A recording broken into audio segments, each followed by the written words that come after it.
સુરતમાં બોગરા પરિવાર દ્વારા ભાગવત સપ્તાહ જ્ઞાન યજ્ઞનું આયોજન કરવામાં આવ્યું હતું। સુરતમાં બોગરા પરિવાર જેસર દ્વારા પિતૃ મોક્ષાર્થ તથા મંદિર નવનિર્માણ અંતર્ગત શ્રીમદ ભાગવત સપ્તાહ જ્ઞાન યજ્ઞનું આયોજન કરાયું છે।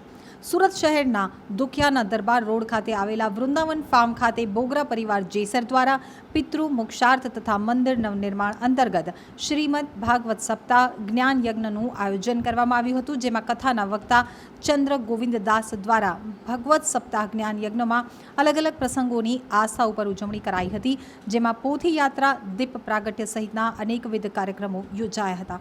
તો સમગ્ર હિન્દુ સનાતન ધર્મ ધાર્મિક આસ્થા તરફ કઈ રીતે વળે તે રીતે કથાનું રસપાન કરાવ્યું હતું, જેમાં જાણીતા ઉદ્યોગકાર લવજીભાઈ બાદશાહ સહિત અનેક રાજકીય અને સમાજ સેવક સેવિકાઓ ઉપસ્થિત રહી અને હજારોની જનમેદનીએ શ્રીમદ ભાગવત સપ્તાહ જ્ઞાન યજ્ઞનું રસપાન કર્યું હતું।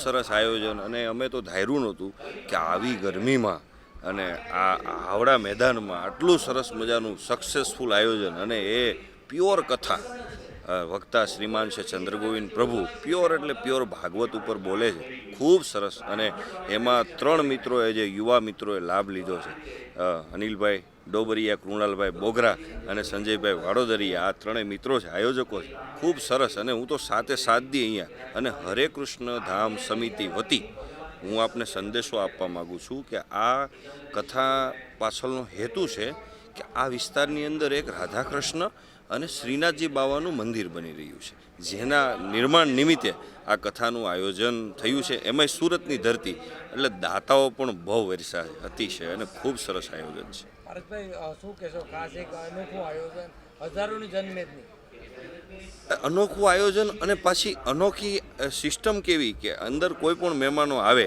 તો જો તિલક ચાંદલો ફરજિયાત, તમે પત્રકારો છો ને તમને કર્યા એમ, તો કોઈ પણ વ્યક્તિ છે ને, કોઈ વ્યસન 7-8 દિવસ કરે ને તો એને 8મા દિવસે વ્યસન કરવાનું મન થઈ જાય।